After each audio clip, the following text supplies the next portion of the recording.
50 bus வச்சிருக்கவர் இப்போ வந்து finance NOC வாங்கி தான் நம்ம டிஓ பண்ண முடியும். அவருடைய இண்டிவிஜுவல் தான் வரும். இதனால இன்னொரு காலவாசம், ஏன்னா இப்போ கிட்ட ஓட்டவே முடியாதுங்கும் போது இப்போ கிட்டத்தட்ட 2-3 நாள் விசேஷ காலம், பக்ரீத் கொண்டு விசேஷ காலம்லாம் வருது. டிக்கெட் முன்பதிவு பண்ணியிருக்க பயணிகளும் பாதிக்கப்படுவாங்க.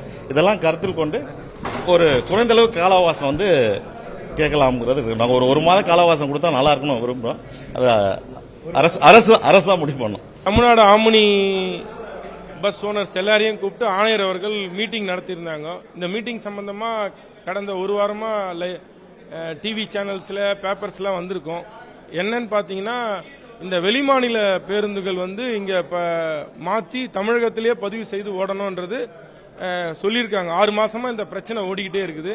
அதுக்காக இந்த மீட்டிங்கை கூப்பிட்டு எங்களுக்கு இன்னைக்கு மீட்டிங் வச்சிருந்தாங்க. அந்த மீட்டிங்ல பாத்தீங்கன்னா ஆணையர் அவர்கள் சொன்ன தகவல், தமிழகத்திலேயே பதிவு செய்து ஓடப்படும் வாகனங்கள் கான்ட்ராக்ட் கேரேஜா இருக்கட்டும், ஆல் இண்டியா பர்மிட், அதுக்கு எந்த விதமான பிரச்சனைகள் இல்லை.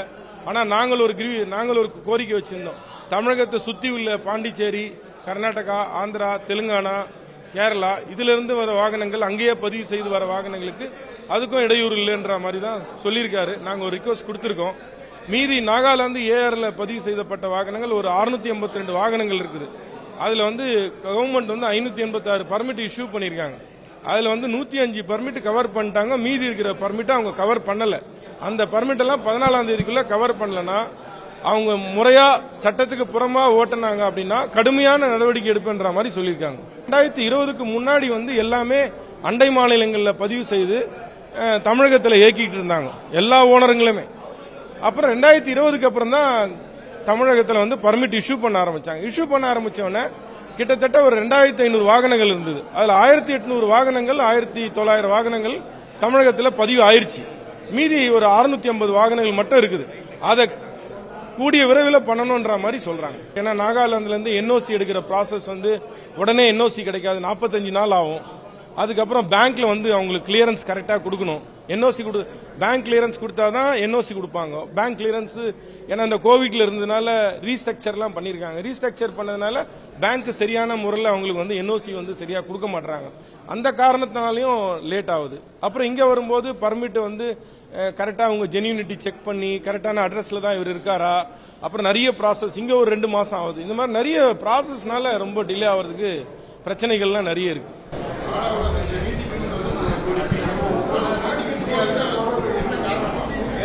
கால அவகாசம் வந்து நாங்க திருப்பியும் இன்னைக்கும் வந்து ஒரு 30 டேஸாவது 60 டேஸாவது கொடுங்கன்ற மாதிரி ஷார்ட் டைம்ல கொடுங்கன்னு கேட்டிருக்கோம்.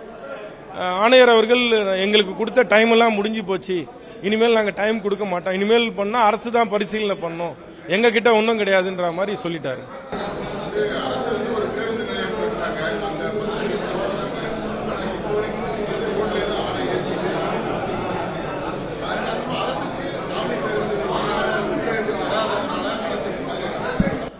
அதெல்லாம் அரசுக்கு அதுக்கான சம்பந்தம்லாம் எதுவுமே கிடையாது. அதாவது ஹைகோர்ட்ல இன்ட்ரீம் ஸ்டே இருக்கு. என்ன இன்ட்ரீம் ஸ்டேனா, கோயம்பேடை சுற்றி உள்ளவங்களுக்கு அந்த ஓன் பிரிமிசஸ் இருந்தா அங்க வந்து நீங்க வாகனத்தை ஏத்திக்கலாம். அப்புறம் போரூரும் சூரப்பேட்டையும் ஏத்தலான் இருக்குது.